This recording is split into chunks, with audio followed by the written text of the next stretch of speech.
welcome everyone. This is a new bi-weekly / bi-monthly podcast we're going to start doing over here. Seems as the Halloween episodes did so well when we were talking about ghosts and hauntings and stuff. We thought we'd do another one. So, yes, this is our first episode of our sub-series. Has no name yet, but yes, welcome. Oh yeah, this house is really loud, by the way. You can't help circumstance, COVID and all that. And I also live with my man there and babies. So if you hear any crying, it's not a spooky spectre or a ghost, it's literally just a baby crying, so don't stress. Okay, so we're going to break it down into 3 sections for this episode. So feel free, if you just want to skip to a specific part that's in the title, it's timestamped, so just click on it and you'll be able to hear what you want out of this. Okay, so I suppose we'll start off with... Do you want to start? Start with your own, yeah? We'll start off. We're going to pass over to Tara and she's going to explain her research and tell you about it. So I decided to have a little bit of a look at Kilmainham Gaol, because I suppose I live near there. I've been there a few times. It has a really cool history in general, really sad history, but a really cool history to learn about. So I suppose just to go into it a little bit, I'm going to do a bit of research, a little bit of background on, I suppose, why I think that it could be haunted, because it has quite a tragic history overall. So I'll just spit a few facts and then we'll get into the ghost stories, and then we might leave it up to the floor and kind of see what you think, see what my co-host thinks. So the jail itself was built in 1796. It just became synonymous with the names of the Irish rebels, so the likes of Aim Devlin, James Connolly, Joseph Plunkett, etc. A lot of them were imprisoned there, and a lot of them were killed there. It was originally for criminals of various crimes, from murder to stealing a loaf of bread. When it started out initially, it was huge for hangings, and that used to take place in the courtyard at the front. And to this day, you can still see I'm not exactly sure what it's called, but the thing that hangs out that they used to hang people off of. So that took place until about the 1820s, and a lot of people would say that it was done so publicly by the British government, as I suppose an example to people who might take up the Irish cause. In 1891, they actually resurrected a hanging room, and that was constructed, but it wasn't used as much because I suppose hanging was kind of going out the window. So I suppose a lot of death there from the late 1700s, I should say, up until the late 1800s. So it was known for housing men, women and children all together, with children as young as 10 being housed with several adults who could be convicted murderers. I suppose as well there was usually about a single candle that was lighting and heating the entire cell, which could have housed an awful lot of people. The youngest inmate through the prison's history was about 7, and that young boy was incarcerated for stealing a loaf of bread, which seems like a hefty sentence for that, but I suppose people were starving at the time. So people in the beginning would actually sometimes commit crimes to get in, because they were actually so poor that they just wanted a bit of shelter and food. But obviously that changed quite quickly when people saw the conditions and saw that people generally didn't get out. Women's conditions were famously known to be much worse, more cramped, overpopulated and quite disgusting. They often had to sleep on just hay, and the men would usually have some type of actual bed space, but the women were treated much worse, I suppose, in keeping with the times. And a report in 1809 actually called them disgusting and said they were awful, and 1809 standards for something to be disgusting was obviously awful. So due to disease and overcrowding, a lot of people actually did die because the conditions were so bad, and actually a lot of people commit suicide before they actually got the chance to be hanged or sent away. At the time, a lot of people were sent to Australia and stuff like that. So I suppose a lot of death there, a lot of despair, a lot of people who would have been quite miserable in their final days. So the leaders of the rebellion were killed by firing squad usually. That was obviously around the 1916 rising. So the likes of James Connolly was sitting in his chair quite famously because he couldn't stand up because he was injured during the rising. Joseph Plunkett was actually killed by firing squad as well, just hours after being married to his wife in the chapel, actually in the prison. So it actually closed its doors in 1924 on the order of the new Irish government. I suppose because a lot of their colleagues, I don't know what you call them, colleagues, a lot of their comrades, were killed in the prison. So it was closed down. And they actually don't know to this day how many people died in the prison. I suppose a lot of people were what they would see as unwanted. A lot of deaths could have been covered up as well, because I suppose we were still under British rule and a lot of people were Irish rebels. So there's an awful lot of tragic kind of history there. A lot of people that would have been very sad before they left this earth. So now to the ghost stories, and I suppose things that have been reported in the prison. So I suppose the stories kind of started around 1960, and this was when they started to restore the prison, because I suppose they wanted to make sure it was kept as a part of Irish history. So they wanted to make it into a museum. So there was a man called Dan McGill. He was the governor at the time. So he oversaw all of the works that were done on the prison, because obviously after the wars and everything that happened, it was in quite bad condition. So he actually stayed in one of the rooms with his family, and that was just overlooking the courtyard. Now the courtyard was where a lot of the Irish rebels would have been killed by a firing squad. So he says that one night he was actually, this happened regularly, but one night specifically, he was staying in that room. He was just about to go to bed, and he looked out over the courtyard and could see the chapel. And when he looked at the chapel, the lights were on, which was unusual because there was no one in the chapel. So he made his way across the prison, turned off all the lights, and by the time he got back to his room, the lights were back on. So this went on for a little bit of time, where he went back and forth, and eventually he kind of just gave up and wasn't kind of going to go back down, so he just went to bed. But he said that this kind of happened regularly throughout his entire time staying here, and the family would have saw it as well. There's another story by a workman that was in dungeon at the time. He had said that he was working down the dungeon. He was on his own when a force threw him through the air and pinned him against the wall for several seconds before letting go. And he left the prison and never returned for work again. Another incident was reported of a man who was restoring what they call the echoing corridor. He heard footsteps climb the stairs and stop and start kind of all throughout the day. So we would hear this going on, and he kind of just didn't think anything more of it. And then another worker also reported that he heard steps walk right up behind him. He turned around to see who was there. There was no one there, but he felt what he would say is an icy chill. They would say, I suppose, a lot of workers and people who would have been there at the time, and even people to this day that would work as part of the museum, would say that they would often heard sounds of footsteps and voices throughout the prison.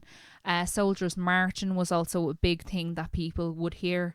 They would also say that a lot of the voices were those of children that probably would have been imprisoned there at the time. So one of the worst entities or energies that people would talk about as well in the prison was that of one that was in the chapel around the balcony there. Many people would refuse to enter when you're walking into the chapel. So the chapel, modern day, is now where people would go, and you kind of have a slideshow shown to you, and it would have showed you what the prison was about, and it's one of the first parts of the tours. But obviously back in the day, it would have been actually used as a chapel, and it was where Joseph Plunkett married his wife. But people would actually refuse to enter the chapel. There's a lot of cases of people being weak and fainting, and I suppose reports of people overcome with such terror that they had to leave immediately. A lot of mediums and I suppose psychics and stuff like that would have went to the prison and stayed there overnight, would have went to the chapel, would have said that they felt this energy. Also, it seems to affect kids an awful lot more. There would have been a lot of children who would completely refuse to enter. Actually, there was a child who refused to enter when I was there on a tour before as well. There's also discussions of glowing lights and knocks on the inside of empty cells. And I suppose a lot of kind of spooky stuff overall. Generally, it's a lot of voices, footsteps, all the kind of usual haunted kind of stuff. But I suppose in there, what I said, there is a few kind of actual instances that people have reported. And it'd be interesting now, I suppose, after we have this discussion and when things open back up, to maybe go and kind of visit and see if we have any kind of weird feelings, because it's definitely a strange place to go. It's very interesting. It's very somber. You can definitely feel things in the likes of the courtyard and the chapel. From personal experience, I would have definitely felt that there was something there, but it'll be interesting for us to go and kind of see for ourselves. Okay, so that was extremely interesting. Yeah, I visited also actually, and we were told kind of the same stories. But I remember there was a specific cell. I'm not sure if you remember this or not, but there's a specific cell they bring you to and they tell you about a sighting that's like specific to that cell. I can't remember who it was. If it wasn't Patrick Pearce, was it? Who was the pilot? Remember the fella said, "I'll definitely come back," and he let him out and he came back to prison the fucking easy. Remember which one was it? Oh god. You're going back to me secondary school. Yeah, it's secondary school history shit. But basically, the story goes that ghost can still be. Sometimes, like when visitors arrive, they say, "Oh, who's that in the cell?" They assume it's staff, and it's not staff. It is what it is. No one actually knows what it is. But kind of what I want to touch on here and just get your thoughts on a little bit, Tara, is the idea that in certain places where there is all of this negative energy, where obviously this has how many hundreds of years? What, like 200 years maybe?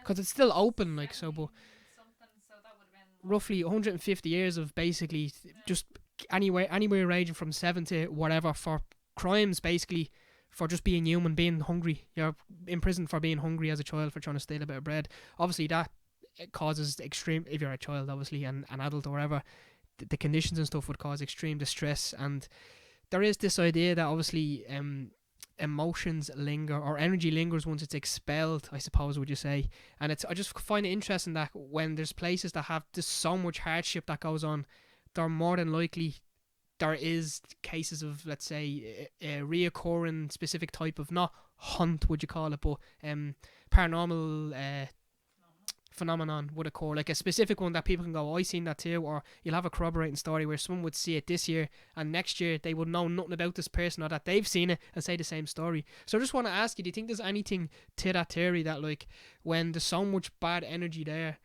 do you think that, like, because obviously if not obviously because no one's actually been dead and came back yet, but if someone died in a specific like circumstance, okay, not gonna look over there.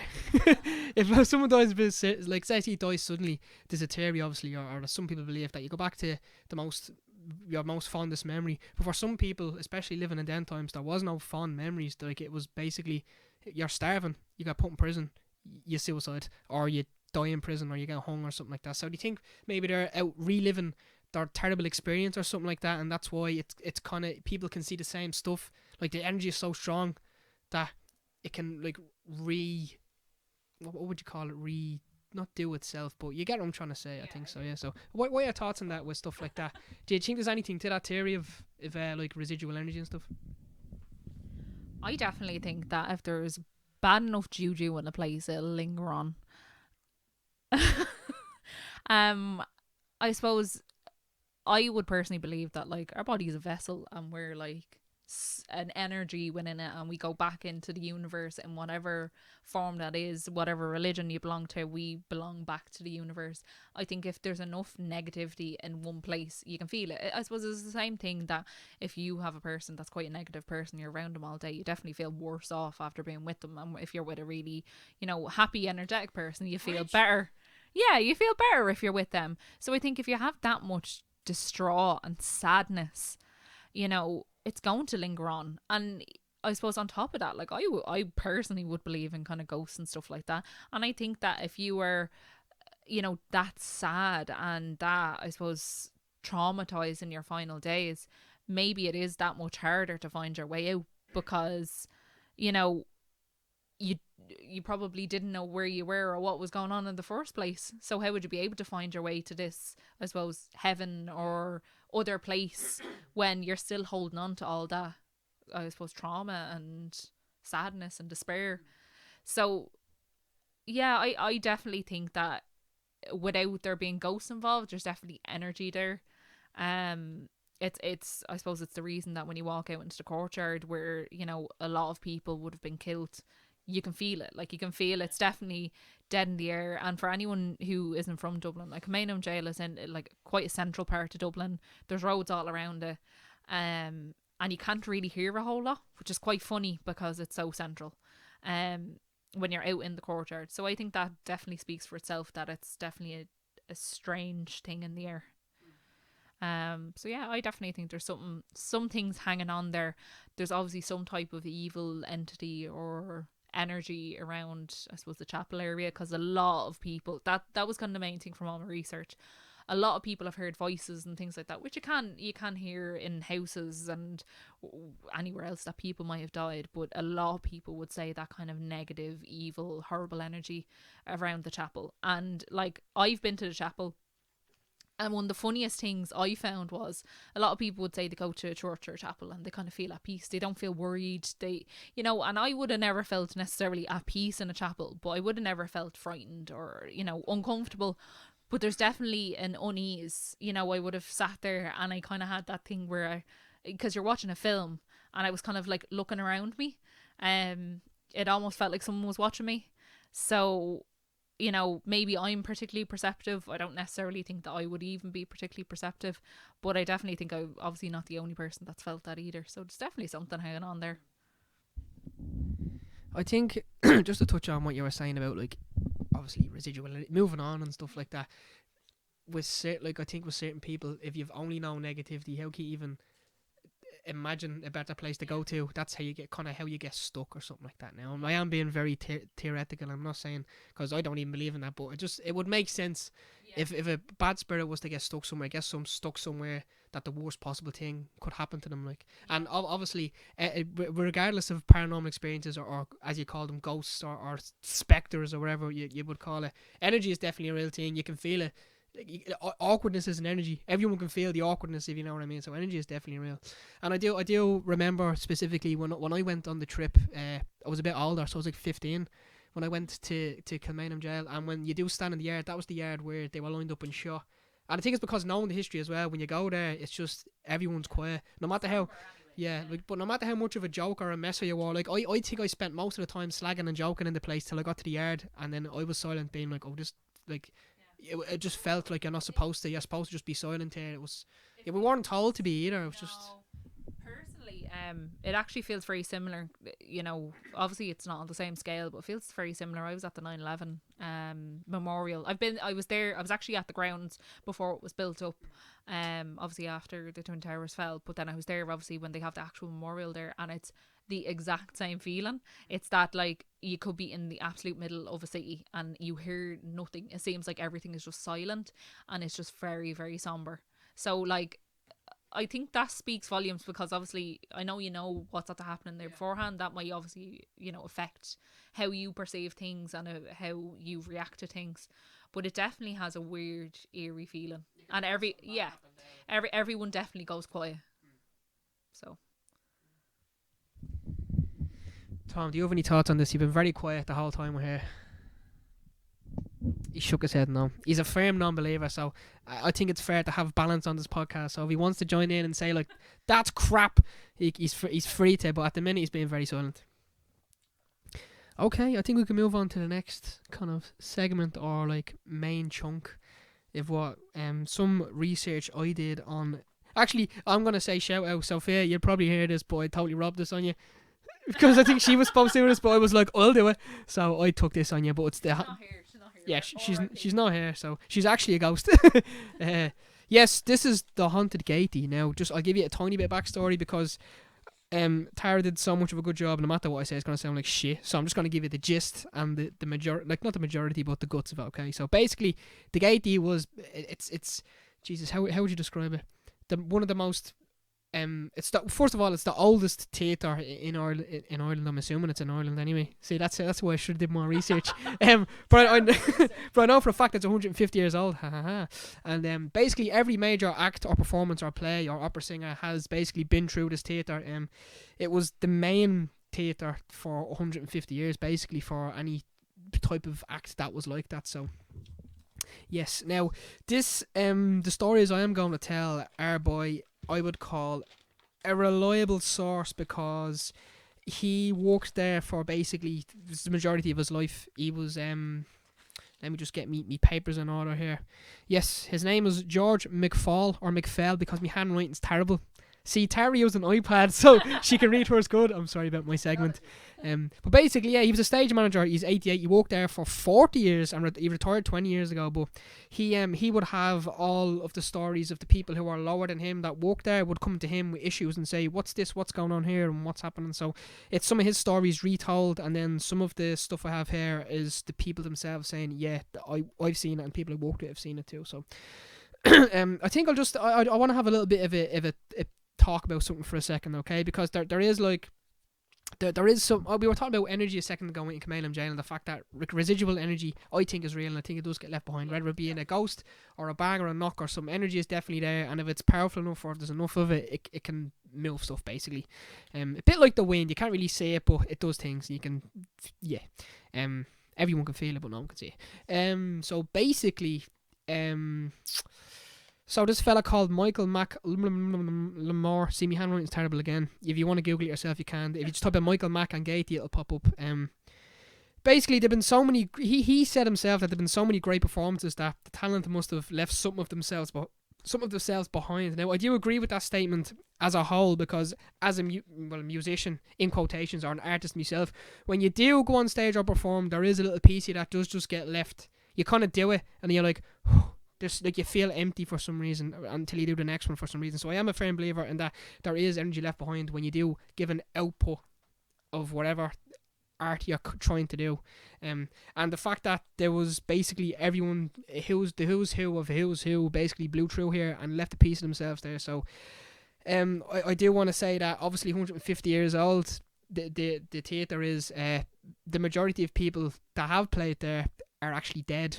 So you know, this would have, like, when they played there, would have been one of the, especially for Irish people as well, Irish artists and stuff, like, back then, everyone's impoverished. You've heard it from the Kilmainham story. Everyone was poor, but if you were in some sort of position of artistry or, like, a really good opera singer or stuff, you were playing the Gaiety, and that would be your, basically, what would you call it? Not the time of your life. No, what would you call it? It would be the, like, yeah, you'd probably be, like, the most pinnacle of your life would be to play there. So a lot of people who played there, that would have been their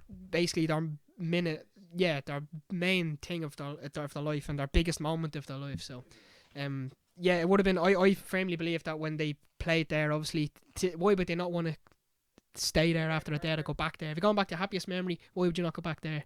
So I just found it creepy that the most people who played there are dead. It's really strange. Yeah, really, really strange. Okay, so I'm gonna get into, like, there's like 2 or 3 main things, happenings here, would you call it, or kind of stuff that like in the last the last story we had, it's kind of like it's the same type of paranormal activity happens and other people experience it, and then they can be like, that happened to me too. So I think they're more relevant than saying, oh, someone's seen a ghost once, and you can't really, there's no way to verify it, or at least multiple people have seen it anyways. But there's this main story, which this happened in 2012. This is 5 years ago. You got a call. This is the new stage manager, who was I wrote his name wrong because I can't spell properly. So you're gonna have to Google that yourselves. Also, I promise episode. This is just a pilot. Relax, everyone. Basically, he got a call from the stage to come down to look at the monitors by the security, being like, yeah, there's something strange going on. You need to come down and look at this. And this fella would have been the main stage director, so he would have been like, right, what's going on here? Maybe the place is getting robbed or on fire, or we don't know what's going on. But basically, on the camera, there was just white orbs going up and down the stairs, just up and down, and some of them looked like legs. And obviously that footage is there now. I couldn't find the footage myself, but the footage is there, and there's a few people who have seen similar things like that. But the fact that he kind of said that their orbs were like the size of rugby balls. Now, rugby balls are pretty large, so, like, you know when someone sees an orb in a picture and it's like, oh, it's a couple of centimeters, or these were massive orbs, like, and they were visible.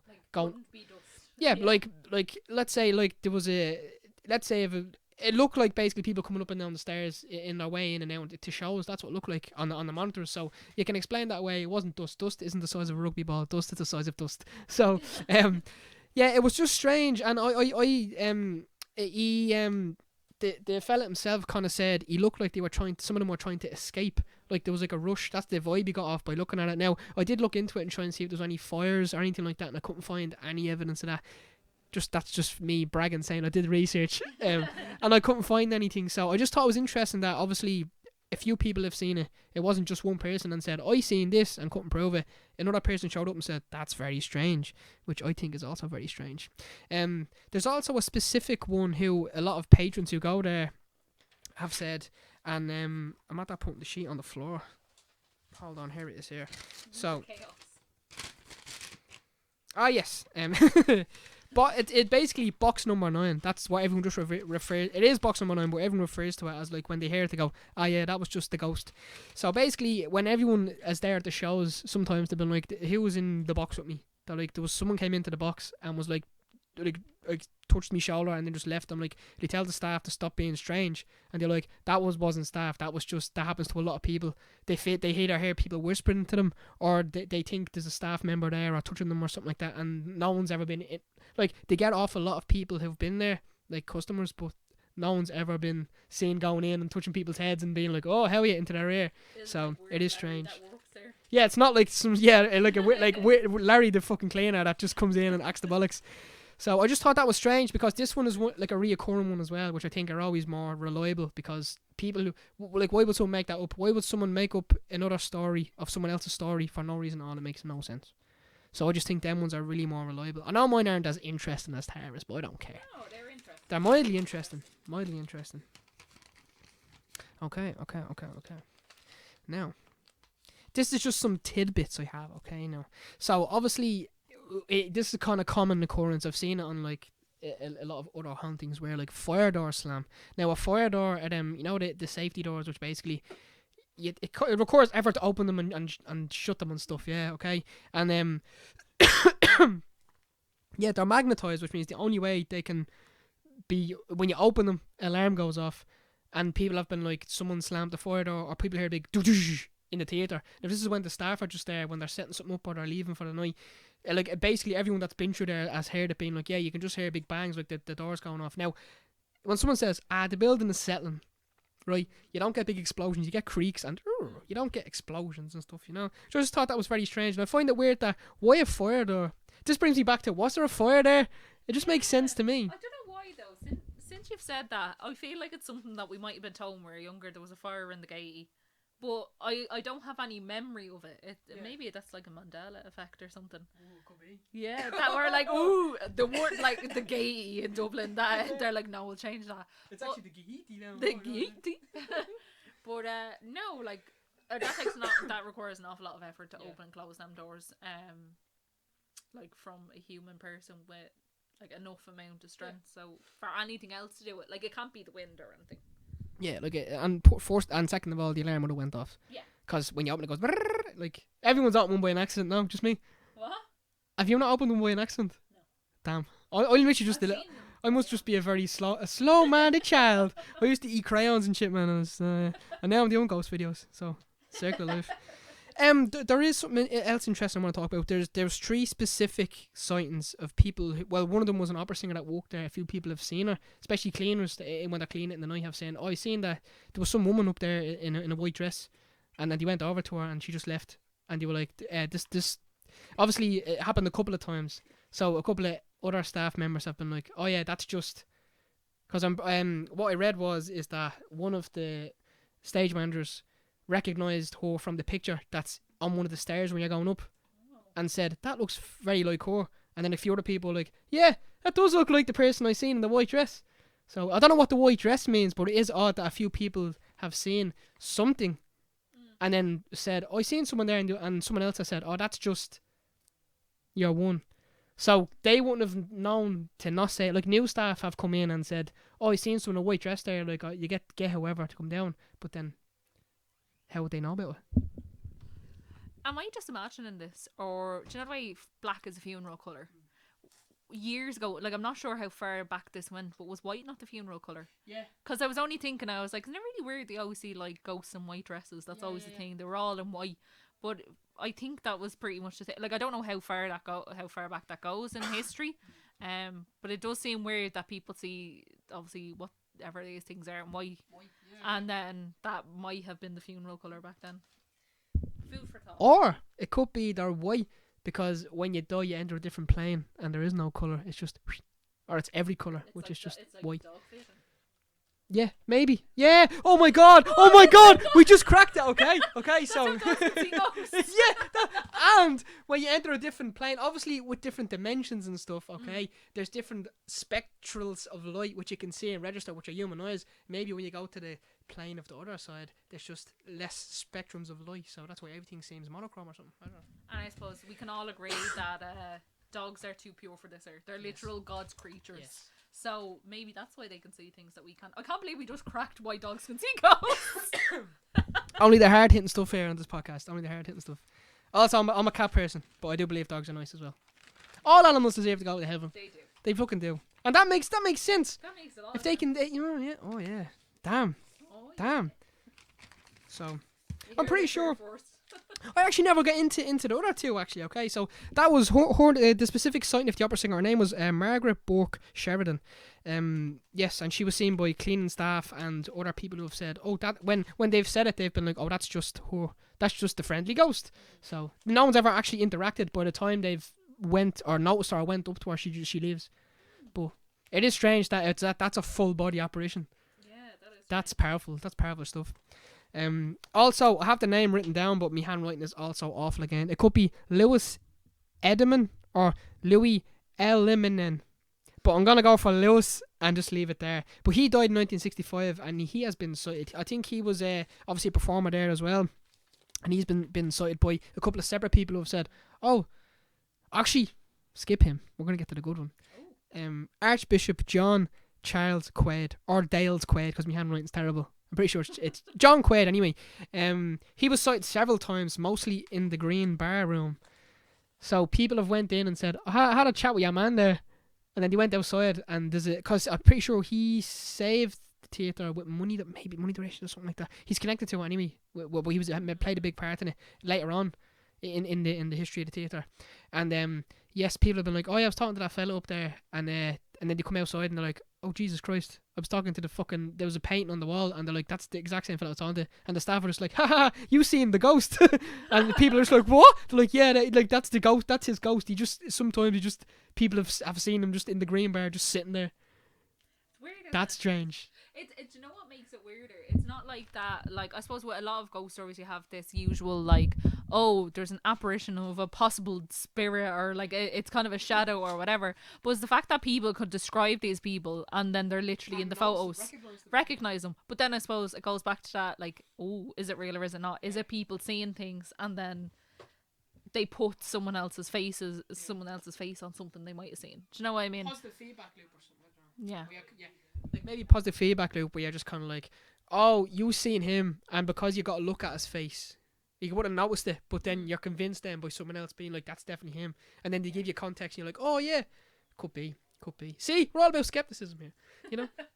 Staying off the fence. Although I firmly believe. Okay, that was basically, I probably did a terrible job at that, but this is my first time trying to do it. I'm more of a chat and let it fly. Tara is more of like, has her shit together, so maybe next time or a couple episodes later we'll have 3 people in, so at least we can have one story each, and we can all, and we'll have extra mics as well so we can interject with each other and stuff. But now, enough of me bullshit talking, okay? Here comes something extra spicy now. I'm gonna pass this over to Tara to explain what this is, and you will see the picture now as I click my fingers. The picture is gonna be popped up now. This actually, I'll just let you well, they can see it, but explain to them what the hell they're looking at, because this is just makes no sense. So this is a bit of a real life possible ghost story. It's definitely very weird. So I had done my DNA kind of ancestry thing there just before Christmas, and my mum got really excited by the whole thing. She's into history and where her family came from and all that kind of stuff. So she decided to do hers. Now, a lot of information my mum wouldn't necessarily have, but one of her cousins who lives in the UK had an awful lot of information because she had gone back a few years ago and had researched an awful lot of the stuff and put a lot of the family tree together. So recently they got back in contact. They hadn't kind of been talking to each other for probably about 2 years. Probably when this incident happened was the last time that they spoke to each other. So she basically got in contact, and then they were talking outside of the DNA stuff. They were talking about a wedding that they went to, a family wedding that was about 3 years ago. And this was in a famous hotel. I don't know whether we can say should we say the name? It's called the Tulfaris House Hotel. So I don't know if it's very famous, but it's well known for weddings. Actually, maybe we should after this look up some backstory on it and just see if there's anything else and stuff. Yeah, maybe for next episode we can give you an update or something. Yeah. So it'd be quite well known for weddings and stuff like that. You know, they had an absolutely great time. My dad was pushing us to get married there, and like it was great anyway. Apparently it was fabulous. It's this real old manor house, and then there's a hotel kind of part to it. So she was just saying, you know, they had a great time, and she says before she left she wanted to take some pictures of the house to show her family back home, because it was such a beautiful manor house. So she took these pictures and she was kind of saying to my mum, did you not see, you know, what was in them? So mum was like, oh no, sure, I didn't see anything. So she sent her on the photos that she took. And initially when you kind of look at it, it's just like obviously a picture of a manor house. And you kind of look, there's kind of something in one of the windows. But you wouldn't think anything much of it at all. But she zoomed in on all the photos. And quite obviously there was something there in the kind of left upper window. It's kind of the most left window on the top floor. To me, it looks like a woman. To my mum as well, it would have looked like a woman in kind of old style clothes, old style kind of hair. Looks very, very angry. Quite clearly someone, whatever it is. But you couldn't. It's one of those pictures that you definitely couldn't say. It's something like it's like a speck or it's whatever. So my mum's cousin.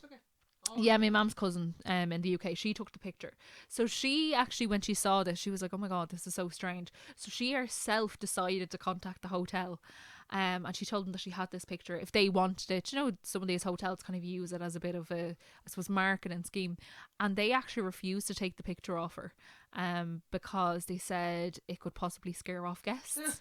So they've actually not taken the photo, which I think is maybe a bit suspect. Maybe they know that there's something there. They've had feelings, but they obviously don't want other people to know, because some people would be scared. I wouldn't necessarily be freaked out, but I think it's kind of cool.